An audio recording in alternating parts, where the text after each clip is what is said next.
Un rendez-vous devenu traditionnel. Un espace de réflexion désormais inscrit dans la durée. Les Journées nationales des diasporas et de l'Afrique, initiative du Club des bâtisseurs, viennent de mobiliser une fois encore les acteurs du monde socio-politique, économique et culturel. Un événement public rassembleur des mises en perspective du continent dans un environnement particulier. Nous devons absolument trouver le moyen de réduire les inégalités de développement qui existent entre le Nord et le Sud et qui sont à l'origine de toutes les tensions que nous connaissons aujourd'hui. Les diasporas rencontraient comme difficulté dans leur vie de créateurs d'entreprises ou de développement. À partir de là, des conclusions ont été faites et plusieurs choses ont émergé. Cette tournée qui a duré 1 an a mis en avant qu'il manquait énormément d'informations, accès à l'information, accès au réseau, accès au financement. Le Pass Africa tente de répondre à ça.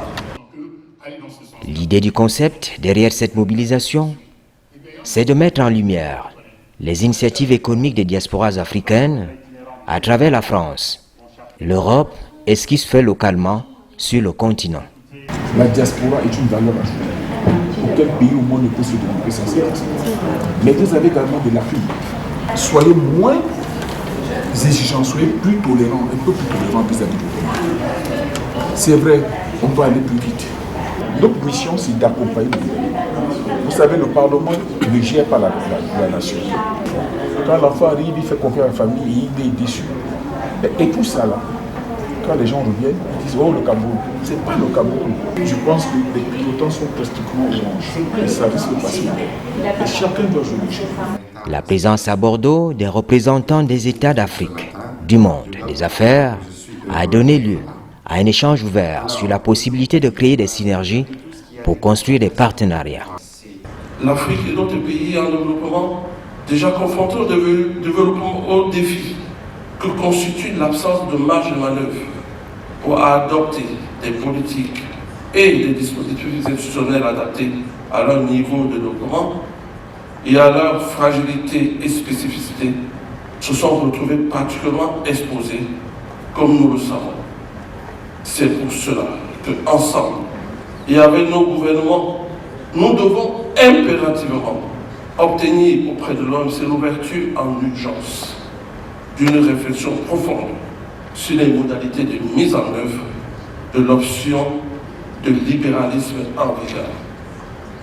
Nous avons raté plusieurs trains de l'histoire, et cela était la faute tant de la conjoncture des faits historiques que la nôtre.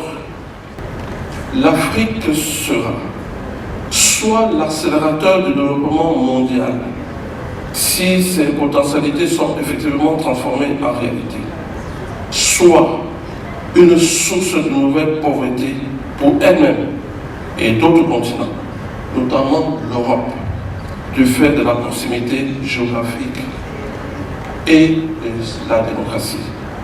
À cet égard, la question des modalités de l'intégration de l'Afrique au commerce international et aux règles de l'OMC se trouve fortement posée. Au centre des ateliers et des débats organisés, l'enjeu du numérique sur le continent. Le numérique, un secteur d'activité créateur d'emplois. Tout à l'heure, vous avez entendu Madame Tchungi dire qu'il fallait 230 millions d'emplois. Je ne vois pas un secteur qui peut, en un temps relativement court, générer autant d'emplois. Mais je pense qu'avant même d'aller dans les détails de ces choses, je pense qu'il faut qu'il y ait une compréhension globale au niveau politique de ce que le numérique peut représenter. À la fois pour ce qui concerne la sécurité du pays, à la fois pour ce qui concerne l'emploi, l'encadrement des jeunes et toutes les différentes applications que le numérique peut comporter. Parce que je suis sûr que beaucoup de nos pays africains, en tout cas nous, en République démocratique du Congo, on n'a pas encore réussi pleinement à commencer cette révolution. Parce que moi, je considère que c'est une révolution. Je vous donne un exemple simple. Ministre de la Communication, on se dit, il faut regarder à quoi ressemblent nos gouvernements en ligne. Il faut regarder À quel type de protocole répondent nos sites internet? Sont-ils sécurisés au sens numérique du terme?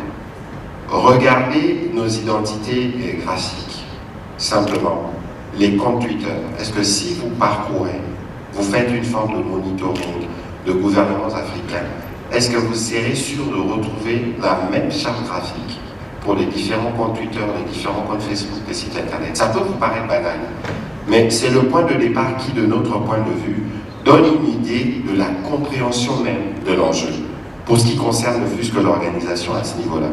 Ensuite, évidemment, il y a d'autres déclinaisons, mais pour l'essentiel, il faut d'abord qu'il y ait une compréhension politique de la question du numérique dans sa transversalité, parce que comme la communication, le numérique s'applique partout, que ce soit dans le transport, que ce soit dans l'électricité, que ce soit dans les... Donc si vous n'avez pas une compréhension globale de ces choses, je suis sûr que vous n'y arriverez pas. La 9e édition des Journées nationales de diaspora et de l'Afrique a eu le mérite de mettre en commun des intelligences pour valoriser la pensée africaine, indépendamment des clivages politiques et idéologiques.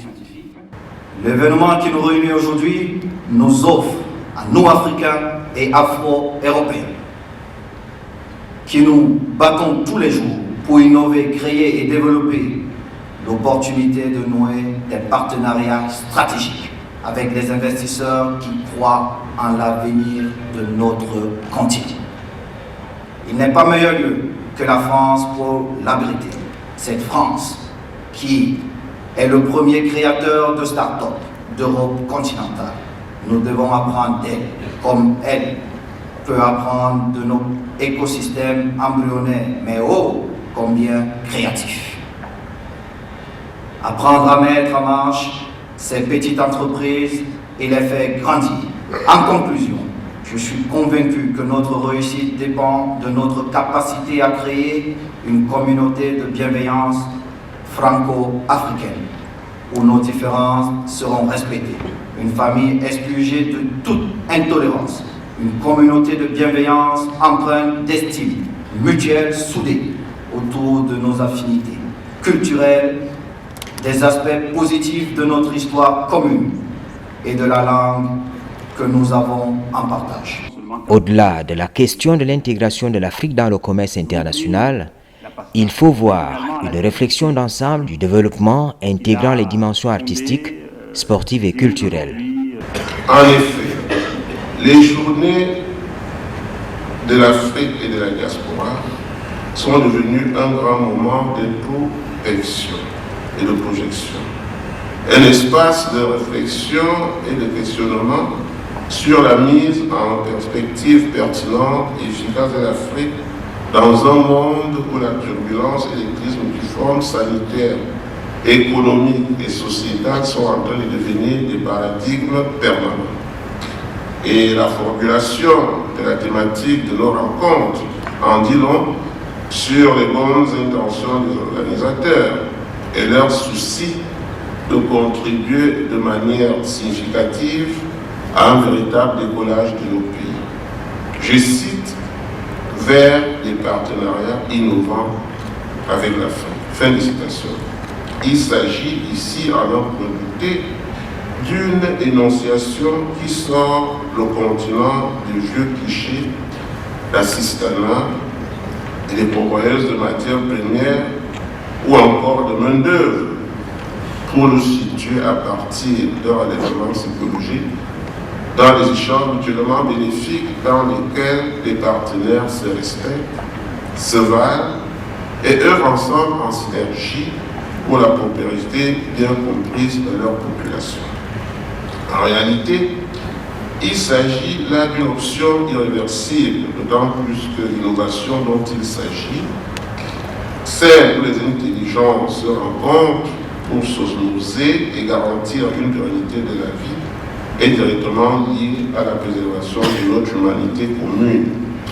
Oui, il est question d'opérer le développement tous azimuts dans les conditions optimales où la biosphère n'en souffrirait pas dans son intégrité.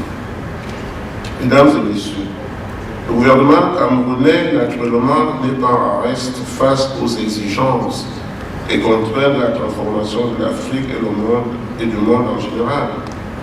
Sous l'impulsion du président, le pays s'est doté d'un outil rationnel de gouvernance baptisé Stratégie nationale de développement 2020-2030.